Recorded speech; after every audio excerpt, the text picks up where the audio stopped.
go Europe kakra. And matches enough for you. And then a pandemic busa say Arsenal among for the Quabiaso Champions League, no, or more contenders, but with my champions, so yeah, could share Arsenal this year. None of them, you know, they have a very good team. Yeah, they have options. They have an expansive squad. Na niema mienu and omaye no team no esen boa omo.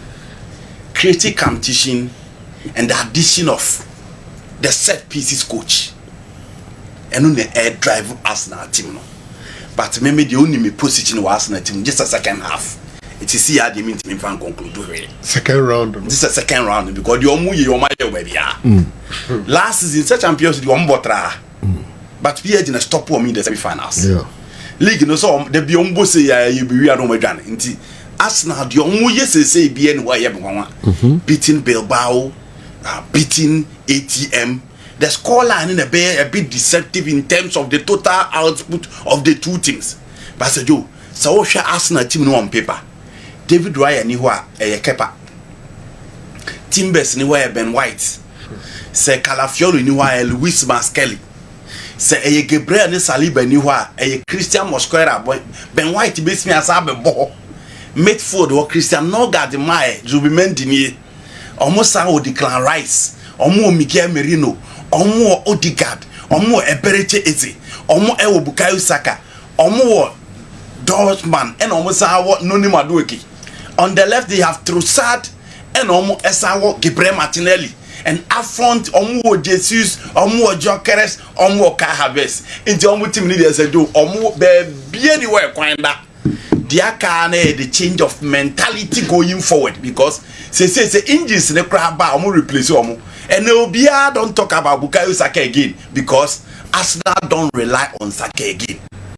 The only player only who ever home kakra is Gabriel because he's consistent. Na Genoa improve the game. No way, gradually he's becoming the best centre back in the Premier League. And as I said, a new set piece in Kwanzaa. Look at Obi to say Gabriel Martinelli. Omo man competition no. She goes are all shed them on. So starting from bench to so starting games, no, he's scoring. In the Champions League against Bilbao and same Ames, on the Trossard they be changing game, no. And look at the goal that he scored yesterday. Into offer bit to say Martinelli were improving the play, no, and no Sandy goal scoring. And then when you have a striker in Jokeres for a long time, none and saying goals cinema. But you know, also my 2 goals against Lenormand, Jose Maria Jimenez, Marcos Llorente, and then Gian Oblak. In just less than 15 minutes, and I let come out at the year, Jumana, and you give it to us. And I said, yo, 3 games on my boy in the Champions League, they remain undefeated. And that is the work of Mikel Arteta. But as I said, my second half, no, it do the business end of the competition now. A meeting I said so. But for now, they are cruising. Almost against Manchester City, almost impressive. Almost board draw. Almost against Liverpool. Them who know what it takes to at least beat Liverpool or draw against Liverpool. But almost lose here. Those were the big games. And against Atletico Madrid, almost dismantle Atletico Madrid team. Mikel Arteta and them ran and said, "Yo, Obia, she said, team ye crew almost there. Almost the call many. But let's wait for the finishing point. Niam fan conclude to Bibia." Jose Mourinho. Okay. Bibi a man is special. Be a quality in your. Said you. Quality in your. Until you say quality as in or no in terms of quality individual players. Until now me move from Porto the end na me dey ba ansa na ye coach Ouattara. Said you look back you. Pavlidis is okay. Sukudao is okay. Richard Rios is okay. Antonio Silva Otamendi. Said you. Thiago Arojo. These are not the guys. Are in the Champions League. Look at team my friends here, Newcastle United. If you look at their midfield, but you know, if look at Jacobs Murphy, Bruno G, and the other players and the kind of options are more. It's just no one can say the obey me. I have some magics. I said, "Yo, Champions League now you're born, and it is about money and it is about quality." Until you need the quality to compete with the team that is competing with. Olusu to Chelsea and also Babelusu to Newcastle United at the St. James Park. Until you just a speciality in there. The speciality no but say yo here BB and how they improve speciality no Who here be now they show to the world how special you are, and those are what is called quality. Unfortunately, quality in the said you ain't Joseph Bekoswa bread, but now in some said 3-0 the end door, so at least Nanka also title not no 2-1 2-0 Nanka be okay, but for 3-0 there Newcastle fire and who you madam. The issue in I said do a quality from a bed figure. You know, if you are FC Barcelona, Rashford and a Femi Lopez and American Buma come home. Femi Lopez and the La Masia player. Ocean the border or you clearly different from all the La Masia guys. But it's not more on crown or more chance of Barcelona technically. Born it down one who's a place in here. Even though the small boy, Shelami Yama, those guys, who's a Alejandro Baldi. But Femi Lopez the end the act of goal scoring. Say you, baby a goal this should be over kwa yaba the one about it. A Jumani bebrebe, so that and who bebre as compared to other players. But the act of goal scoring. A choir of first the ball now to them, and then a hat trick for the youngster against my friend Olympiacos. I agree, red card didn't change BBR, but the goal from Rashford, no said you, it clearly defined him. How Rashford using the instep and what I heard Rashford be Sadia only killing Mbappe and was technique no. How much you use on instep they hit the ball no.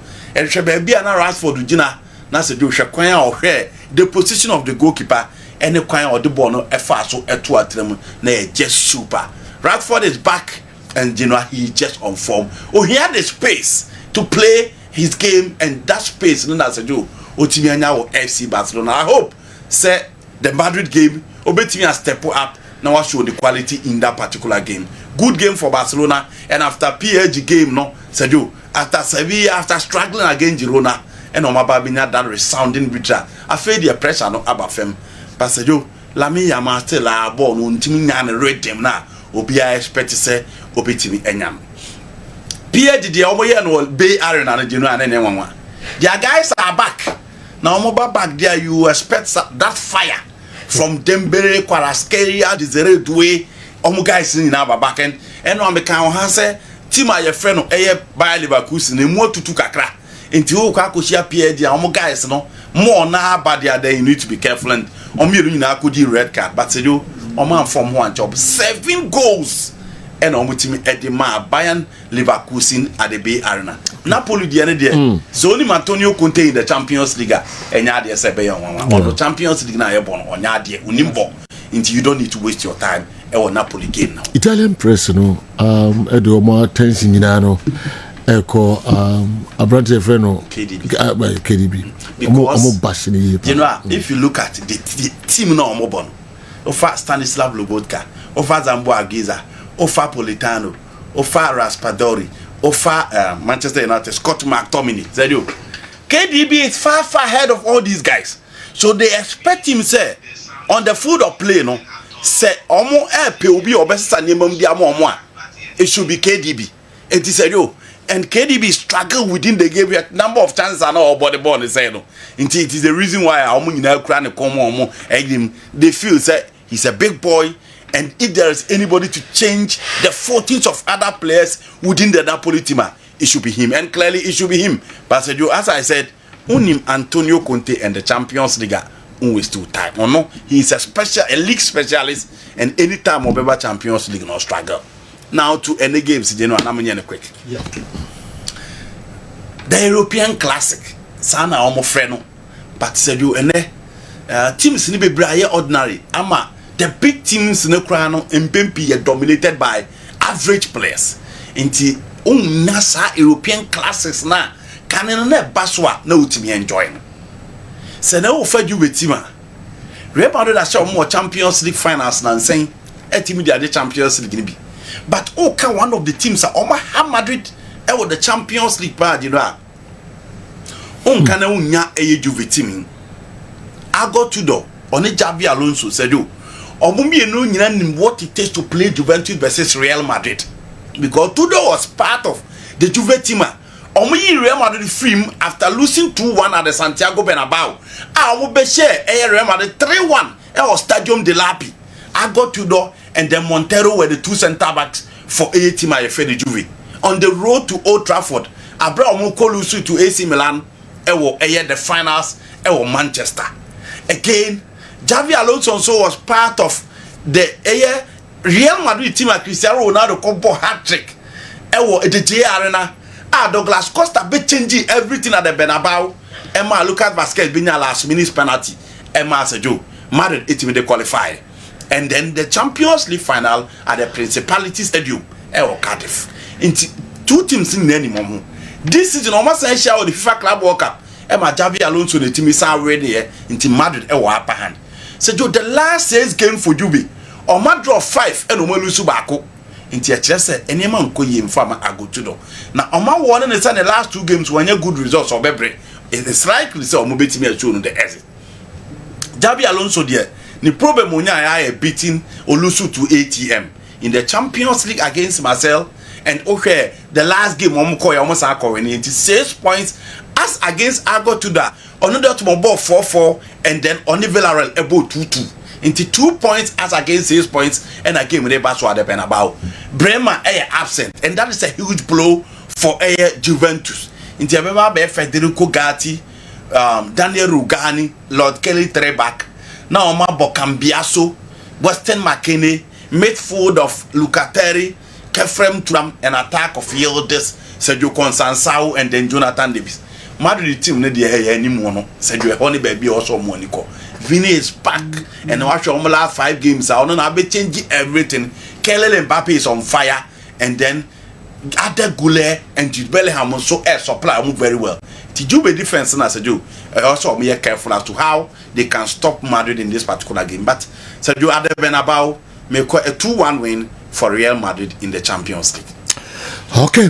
Yembo so kankra doc so bem kakra na mi ko African straight na fi yemrefi so de kakra bi kan na me bibi kakra bi I'm say Andy Ashem most of the game on the issue of Arsenal game in general. Me trust in this Arsenal squad and hoping so bit my GBB no. I think say from before the start of the season and so far they are cruising. I think Arsenal only international and after match 3 among concede goal, winning all the 3 matches and not conceding a single goal. General to score 8 goals in 3 games. Nachese average approximately 3 goals per game.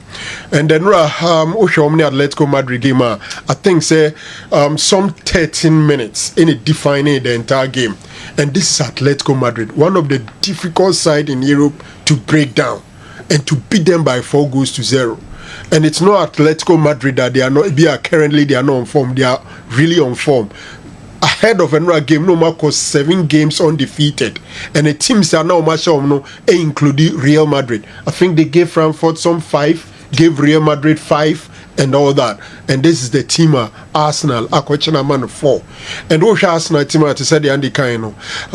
Squad death no honum injuries beba, but I think say or the shock absorbers to absorb those injuries, and I think Arsenal is doing so well. International also going 3 games, 3 wins, no goal conceded. Who can in Europe team are consistent in the past 3 seasons Inter. From losing finalists to Man City last season and this season, I think say serious contenders are Man City for the first time in now Marco away from home, some 5 matches away from home and yet common of City, but winning away from home was difficult for City in recent games. But then I think against Villarreal, Erling Haaland AC form and 2 goals victory for the citizens. Haaland Kamia Koyesa gradually the goals no shy and carry beam akoyese abeye normal. But you know I caught 12 games scoring in each one of them. Record and kita Cristiano Ronaldo and the Erling Haaland abe equally. Say matches maku dumienu e bia oshe back to back. And in those 12 games, 22 goals. And our branch is a goal machine. Okay. And we are sure that Cristiano Ronaldo tenase. Na OYM she be say, Obi be say any goal scoring records in Libya. Akwadane friend Erling Haaland no. super. 22 goals in 12 consecutive games, and I think they've really done well. Bring into the main fence na inya bremer fi mere and okay emreno and no so sa all right meko awa Muhammad hona ono so yin tintim kakra ma me wo Africa no na ye de aka nyina kwa meki e the local stories no and so abrey